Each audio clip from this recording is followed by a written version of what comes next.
Ini adalah ikhtiar mengawal uang pajak kita supaya nggak dipakai serampangan. Siapa di sini yang udah gedek banget lihat pelaksanaan proyek MBG? Pelaksanaannya carut marut, indikasi korupsi di mana-mana. Banyak banget makanan terbuang percuma. Ini proyek dibayar pakai uang pajak kita loh, 1,2 triliun per hari, tar 14 juta setiap detiknya.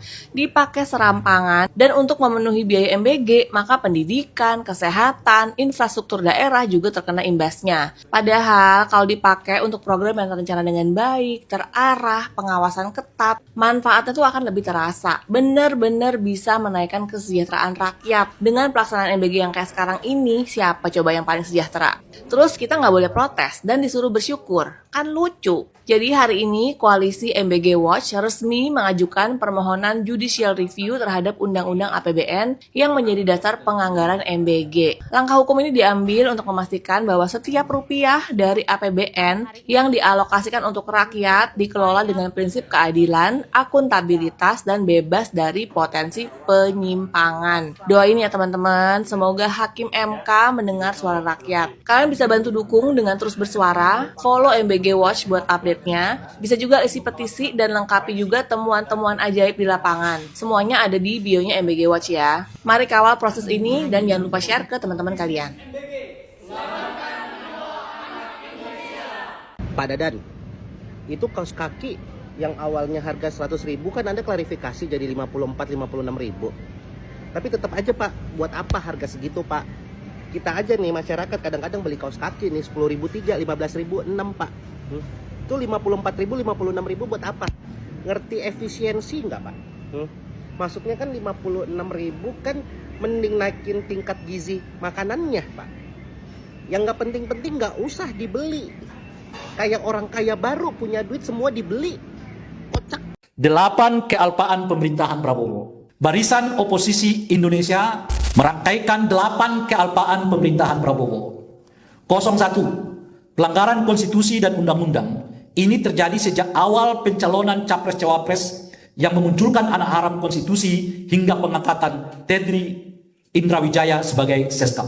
02. Karut-marut tata kelola MBG dari konflik of interest yang melibatkan jejaring politik dan aparat TNI, Polri, hingga masifnya keracunan yang terjadi berulang-ulang, termasuk penggunaan anggaran sektor pendidikan. 03. Krisis fiskal dari salah arah pembentukan dana taram, pemotongan transfer keuangan daerah atau TKD, hingga berdampak pemberhentian para pegawai P3K di berbagai daerah. 04. Koperasi Merah Putih atau KMB dari pembentukan yang terpusat menggunakan dana desa dan pengadaan barang yang tidak transparan. 05. Remiliterisme atau pelibatan TNI di ranah sipil dan pada saat yang bersamaan belum adanya kepastian diumumkan hasil reformasi Polri. 06. Meningkatnya state terrorism, teror dan kriminalisasi terhadap aktivis dan pengekangan terhadap media. Setidaknya ada kurang lebih 1.000-an aktivis atau demonstran yang sebagian besar masih menjalani proses hukum saat ini, dan kini para akademisi dan pengamat mulai ditertibkan dengan tuduhan makar dan bahkan sudah mulai ada yang melaporkan akademisi yang kritis ke kepolisian. 07. Korupsi merajalela ditandai dengan indeks persepsi korupsi yang rapot yang merah, hanya mendapat skor 34 dari rentang 0 sampai 100. Merosot dan hilangnya standar moral kerja di KPK. 08. BOP dan ART melanggar prinsip politik bebas aktif dan merugikan kepentingan nasional. Jakarta, 9 April 2026. Assalamualaikum warahmatullahi wabarakatuh. Maaf ya Mas, dibawa balik lagi. Menunya ini anak-anak nggak mau diambil sama sekali. Pak Presiden, tuh ratusan paket makanan dikembalikan oleh sekolah, ditolak karena menunya nggak variatif, menunya itu aja. Ya pantasan ditolak ya kan.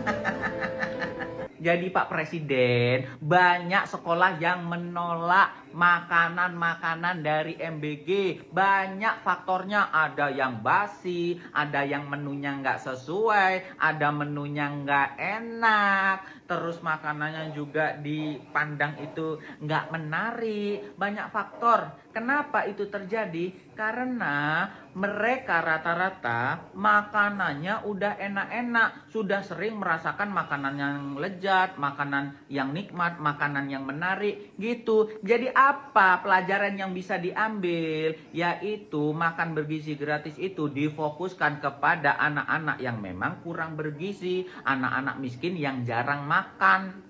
Gitu, Pak. Jangan semuanya dikasih makan bergizi gratis. Mereka rata-rata orang kaya, orang mampu, orang enak. Udah sering makanan kayak gitu. Makanya dikasih makanan kayak gitu ditolak. Ayolah Pak Presiden, dirubah konsepnya. MBG khusus orang-orang gak mampu, orang-orang miskin, orang-orang yang kurang gizi, orang-orang di 3T itu loh Pak. Ayolah Pak, biar hemat anggaran juga, biar nggak buang-buang. Kalau gini, anggarannya kan kebuang-buang, itu diapain makanannya? Dibuang Pak, sayang duitnya, dihambur-hamburkan. Ayo Pak, dikoreksi lagi Pak. Ada dapur yang kondisinya lebih mewah daripada itu sekolah. Siapa yang akan menjadi guru kita kelak?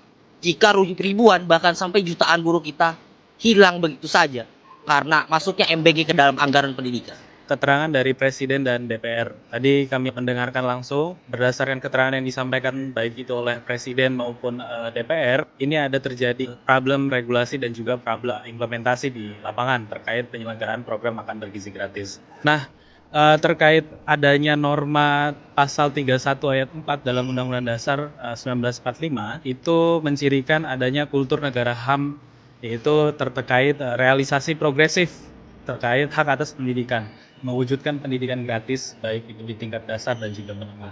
Jadi ketika terjadi ataupun diambil anggaran pendidikan ke dalam program makan bergizi gratis, bagaimana ini akan terwujud nantinya? Pihak pemerintah tadi yang menyatakan bahwa MBG tidak memangkas anggaran pendidikan, kita telah melihat sendiri bahwa ribuan bahkan jutaan guru-guru kita saat ini, terutama P3K penuh waktu, itu terancam putus kontrak. Lalu belum lagi honorer yang hidup dengan ketidakpastian karir dan upah dan lain sebagainya.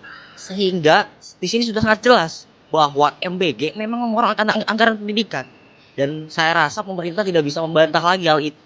Somben 2029 lek negara iki sik enek ya, umpamane sik enek negara iki terus enek pemilu ya. Ya mbok lek 2029 iki negara iki sida bubar ya ora ngerti ya to.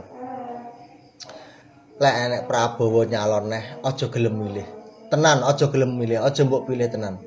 Mbok masih engko somben ning debat pemilu kuwi, debat capres cawapres, Prabowo arepe di debat karo calon-calon liyane nganti raine berapa arep nangis. Kowe aja sampe mesakne. Wis jiarno rasa kok anu tenan. Kowe sapa sing sik kelingan biyen zaman debat capres ndelok raine Prabowo berapa sampai melu nangis nonton debat. Ayo komeno. Milih Prabowo mergo mesakne ndelok debat Prabowo di etrek-etrek Ganjar karo Anies. Melu nangis berapa akhirnya milih Prabowo. Sombeneh ojo ketipu, ojo gelem. Nyapa aku sampai ngomong kayak gini, kebijakane Prabowo, menteri-menterine jan kenekan langsung ning wong kaya aku sing pekerja tambang iki. Masalah RKAB kuwi jan kenekan langsung wong buruh-buruh tambang kaya aku iki, operator-operator pekerja tambang. Kenekan langsung kebijakane. Jadi somben neh wis rasa kok pilih. Lek kebijakan ngawur, rasa dipilih tenan. Milih liyane ae sing menurutmu yakin. Aku gak ngongkon kowe milih si A si B. Sementing sitok kowe rasa kok pilih. Milih liyane ae. Aku mbiyen lek aku njunjung, lek aku ngegul-ngegulne Prabowo tak rewangi geger karo tanggoku iki. Tenan. Tak rewangi gelut karo tanggoku. Mergo aku gak trimo lek Prabowo dihina, dinyek mbiyen gak trimo aku. Saiki ndelok kebijakane ngono ki langsung epeke ning piring nasiku. Aku ora nyambut gawe iki semek sak wulan. Karena kebijakan RKAB, aku jan malih getun tenan milih Prabowo. Tenan, aja kok pilih sok mben. Wis ngono ae. Salam seduluran. Street pokoke.